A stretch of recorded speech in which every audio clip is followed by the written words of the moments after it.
Assalamualaikum warahmatullahi wabarakatuh. Selamat datang di channel saya. Sebelumnya perkenalkan, saya Muhammad Nur Khalidin akan menjelaskan mengenai materi pengendalian persediaan dan biaya persediaan dari mata kuliah pengendalian persediaan yang dibimbing oleh Bapak Alfani Rismanugroho. Oke, kita lanjut ke materi. Pengendalian persediaan. Apa itu pengendalian persediaan? Pengendalian persediaan adalah upaya yang dilakukan untuk mengambil keputusan agar bahan baku keperluan produksi itu terpenuhi, gitu. Kemudian tujuan adanya persediaan itu ada 4 ya, yaitu ada mempermudah proses produksi, mengantisipasi perubahan harga yang ada di pasar ya, kemudian memberikan layanan yang optimal kepada pembeli atau pelanggan, dan yang terakhir mengantisipasi terjadinya kekurangan persediaan. Kemudian alasan ya, perusahaan itu membutuhkan persediaan. Pertama, ketidakpastian ketersediaan bahan baku. Terkadang itu yang ada di pasar itu tidak datang tepat waktu gitu, karena mencari bahan. Maka adanya persediaan itu diharapkan ya mampu untuk mengatasi hal itu. Kemudian kedua, ketidakpastian tenggang waktu pemesanan. Dan yang ketiga, ketidakpastian permintaan atau permintaan mendadak yang umumnya datang dari pelanggan gitu.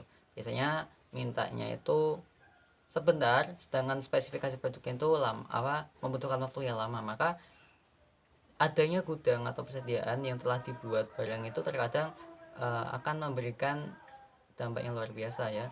Kemudian persediaan di industri itu meliputi pertama bahan. Tentu bahan baku itu harus ada gitu dalam membuat sesuatu. Sebagai contoh, furnitur yaitu kayu harus ada. Kemudian bahan pembantu itu umumnya ya, kalau dalam furnitur itu berupa lem ya, bahan perekat ya, kemudian ada skrup dan lain sebagainya. Kemudian barang dalam proses ini dalam furnitur contohnya ya, misal kita membuat kursi, maka ada komponen kaki, ada komponen sandaran dan lain sebagainya. Kemudian yang keempat ada suku cadang. Di sini lebih mengarah kepada mesin ya, mesin produksi yang kita gunakan.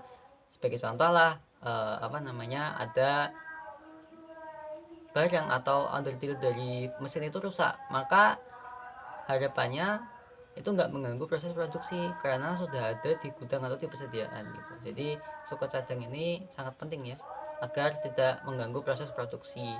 Kemudian yang kelima ini mesti ada lah, yaitu barang jadi. Setelah dibuat maka tentu akan masuk ke gudang atau persediaan.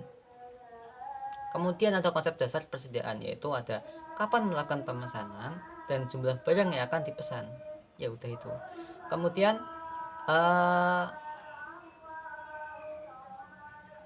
prinsip pendekatan persediaan, ada prinsipnya ya pendekatan itu di persediaan. Ada pertama pre-order point atau ROP, itu jumlah persediaan barang tetap dalam pemesanan ya.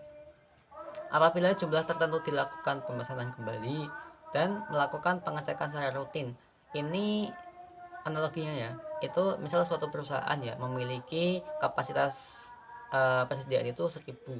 Kemudian hitunglah, semisal di perusahaan itu ketika mencapai angka 50, dia akan menghubungi pasar untuk bahasanya itu untuk mengirim barang atau bahan yang akan kita buat ya.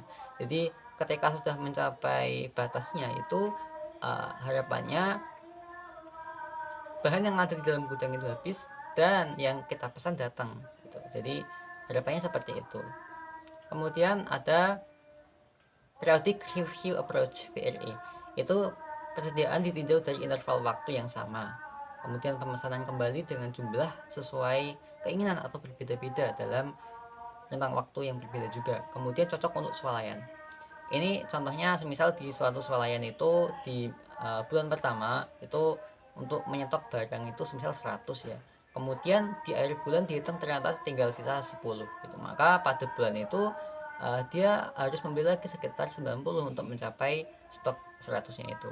Ternyata di bulan kedua beda lagi, di akhir bulan ternyata sisanya masih 50 ya, karena mungkin agak sepi dan sebagainya. Maka dia pada bulan kedua itu harus membeli sekitar 50. Jadi hal itu akan berbeda-beda, itu tergantung pasar juga sih. Kemudian yang ketiga ada material requirement planning approach ya. Ini dirancang untuk permintaan secara bergelombang, dan sistem ini memiliki kelebihan, yaitu tidak akan mengalami kurangan atau kelebihan stok bahan. Jadi ini cocok ya, terutama di industri furnitur, karena tidak lebih dan juga tidak kurang, maka nggak mengganggu proses produksi gitu, dan juga nggak menambah biaya lainnya. Nah, kita lanjut ke biaya persediaan. Materi biaya persediaan. Biaya persediaan itu pertama ya, itu ada biaya pemesanan ya. Biaya yang berkaitan dengan usaha untuk mendapatkan bahan. Ini lebih mengarah ke, atau bahasa lainnya ya, itu kayak biaya ongkos lah. Misal kita mau membeli bahan ya, bahan pokok, misal kayu, itu mesti butuh transportasi, biaya materai dan lain sebagainya. Jadi biaya pemesanan ini semakin kita sering melakukan pemesanan ya, maka semakin besar pula biaya yang harus dikeluarkan. Kemudian ada biaya penyimpanan ya. Biaya penyimpanan itu dibagi 3, yaitu biaya modal yang biasanya itu berupa gedung ya, atau tempat produksinya itu, dan juga peralatan yang ada. Kedua itu ada biaya simpan yang umumnya berupa biaya sewa, perawatan dan keamanan ya, kemudian listrik, gaji pegawai dan lain sebagainya. Yang keempat itu biaya resiko, yaitu ada biaya asuransi, biaya kehilangan dan lain sebagainya. Di biaya penyimpanan ini semakin sering kita melakukan pemesanan, maka penyimpanannya itu akan semakin kecil biaya yang dikeluarkan. Ini berlainan ya, bertolak belakang dengan tadi biaya pemesanan. Next ada biaya kekurangan persediaan ya, ini biaya penjualan atau permintaan yang hilang, kemudian biaya pemesanan kembali. Analoginya mudah adalah begini, ketika suatu perusahaan itu mengalami kehabisan stok lah bahasanya ya, misal kayunya habis, dalam industri furnitur ya, kayunya habis, maka dia harus membeli dengan waktu yang mungkin relatif harus cepat, dan juga membutuhkan waktu yang sangat cepat, dan apa ya, ini cepat lah untuk mencapai target sehingga nggak mengganggu yang proses produksi yang lainnya. Maka ini membutuhkan biaya yang khusus lagi gitu, seperti biaya ekspedisinya, biaya penanganannya dan lain sebagainya. Kemudian biaya yang berkaitan dengan kapasitas ya, karena perubahan kapasitas produksi ini biasanya seperti itu, diakibatkan karena perubahan kapasitas produksinya.